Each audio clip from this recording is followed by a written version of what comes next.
Bienvenue dans Impact Live. Aujourd'hui, le sujet est Mission Rédemption, un sujet qui va vraiment vous intéresser parce qu'il vous ouvre la voie, la perspective à une vie nouvelle, une vie changée, vraiment transformée.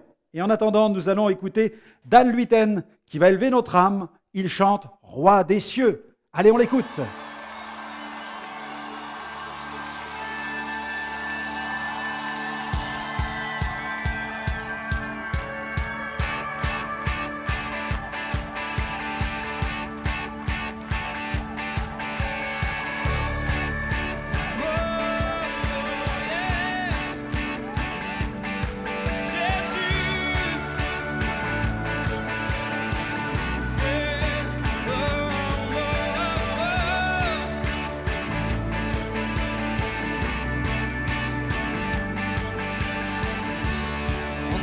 Dans sa présence avec reconnaissance, car il est le roi.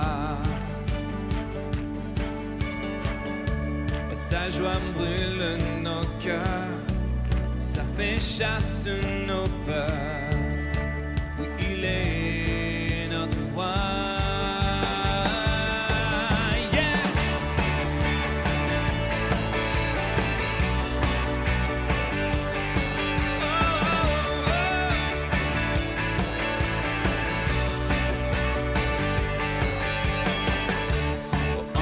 Dans sa présence, avec reconnaissance, car il est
message de l'Évangile signifie bonne nouvelle. Et j'aimerais vous partager cette bonne nouvelle. D'ailleurs, j'ai intitulé mon sujet aujourd'hui « Mission Rédemption ».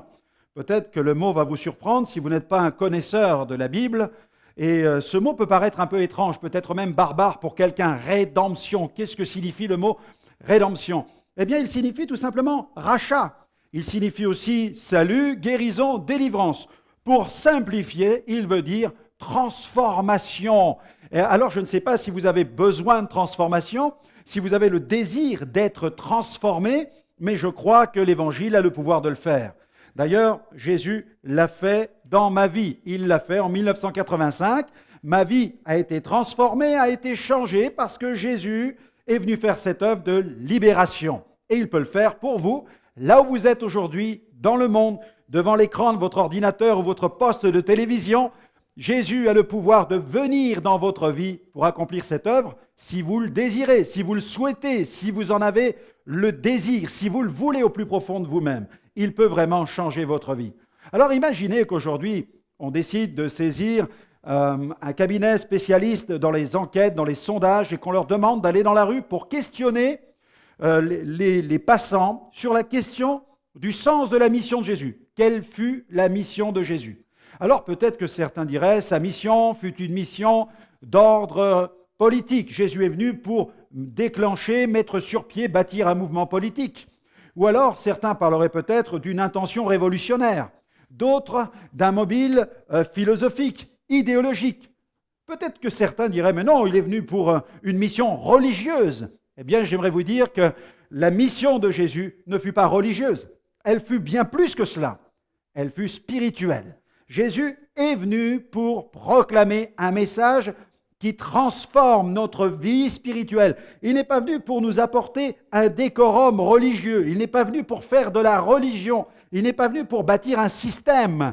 Il est venu pour transformer nos vies intérieures par le message du pardon des péchés, de la réconciliation avec Dieu. Et cela, c'est extraordinaire. Nous allons lire d'ailleurs un passage dans la Bible, dans Luc chapitre 17, à partir du verset 11. J'aimerais que vous puissiez entendre la Bible dans cette émission. Luc 17, verset 11. Il est question de la guérison des 10 lépreux. Jésus, se rendant à Jérusalem, passait entre la Samarie et la Galilée. Comme il entrait dans un village, 10 lépreux vinrent à sa rencontre. Se tenant à distance, ils élevèrent la voix et ils dirent « Jésus, Maître, aie pitié de nous !» Dès qu'il les eut vus, il leur dit « Allez vous montrer au sacrificateur. » Et pendant qu'ils y allaient, il arriva qu'ils furent guéris. L'un d'eux, se voyant guéri, revint sur ses pas, glorifiant Dieu à haute voix. Il tomba sur sa face aux pieds de Jésus et lui rendit grâce. C'était un Samaritain.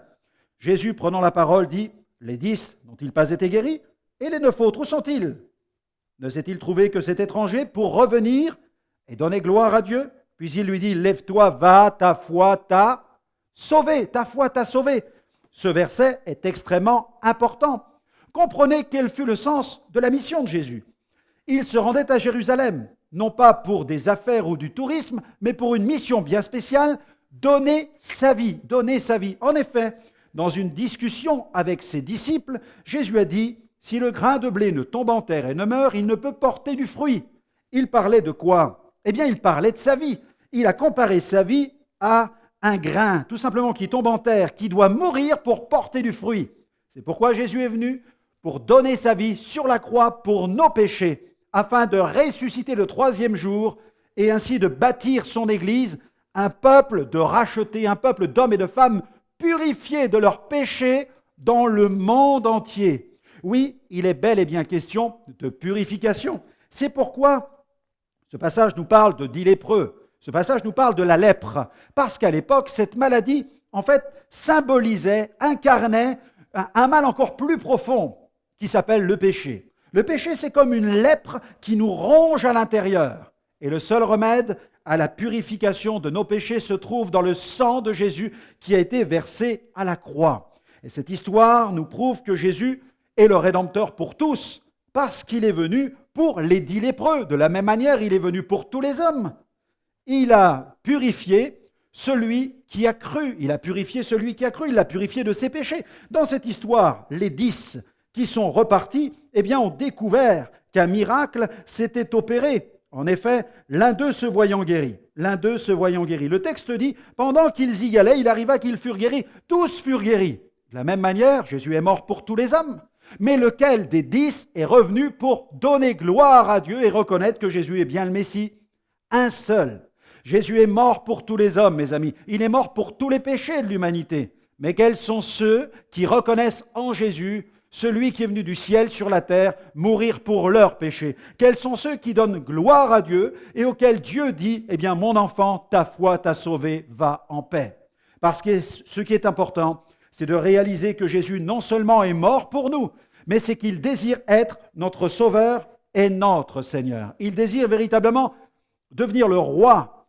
Il a proclamé le royaume de Dieu, il a proclamé le royaume des cieux, mais Jésus désire véritablement régner sur notre vie en tant que Sauveur, en tant que Seigneur. Et dans cette histoire, le seul qui est revenu fut un Samaritain.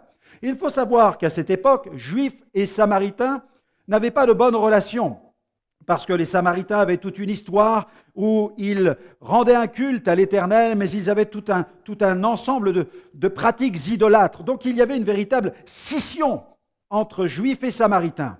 Mais en ce qui concerne la lèpre, vous remarquerez qu'ils étaient tous au même niveau. En ce qui concerne le péché, nous sommes tous au même niveau. Il n'y a pas de différence dans le regard de Dieu. Nous sommes tous pécheurs, quels que soient les hommes, quelle que soit leur couleur de peau, quel que soit leur statut, leur niveau social, quel que soit leur âge, quel que soit même leur état de santé. La Bible dit, il n'y a pas un juste, pas même un seul. Tous ont péché, tous sont privés de la gloire de Dieu. Il n'en est aucun qui fasse le bien. C'est la réalité. Jésus est mort pour tous. Nous sommes tous pécheurs, mais c'est à chacun de placer sa foi dans le Seigneur Jésus pour être sauvé de ses péchés. La Bible dit, car Dieu a tant aimé le monde qu'il a donné son Fils unique Jésus sur une croix, afin que quiconque place sa confiance en lui ne périsse point, mais qu'il ait la vie éternelle. Dans ce passage, l'un d'eux revint sur ses pas. Il a fait demi-tour. Il faut faire demi-tour, c'est-à-dire il faut se tourner vers Dieu pour être pardonné de ses péchés et enfin être réconcilié avec le Dieu vivant et vrai qui a créé cet univers. Là où vous êtes, j'aimerais prier pour vous et j'aimerais que vous puissiez prier en invitant Jésus dans votre vie. Vous pouvez le faire tout simplement en répétant cette prière que je vais formuler. Père Céleste, merci pour ce message que j'entends aujourd'hui. Merci pour le message de l'Évangile. Je reconnais, comme ce lépreux, que je suis impur, mais dans mon cœur. Je reconnais aussi que tu as versé ton sang pour laver mon cœur de mes fautes, de mes erreurs, de mes péchés, de mes transgressions. Je place toute ma confiance en toi et je décide, Jésus, de te reconnaître comme mon Sauveur et comme mon Seigneur. Amen. Amen. Cette prière est le début d'une vie nouvelle. Et je vous invite à me retrouver dans une prochaine émission. Vous pourrez tout à nouveau écouter le glorieux message de l'Évangile. Que Dieu vous bénisse.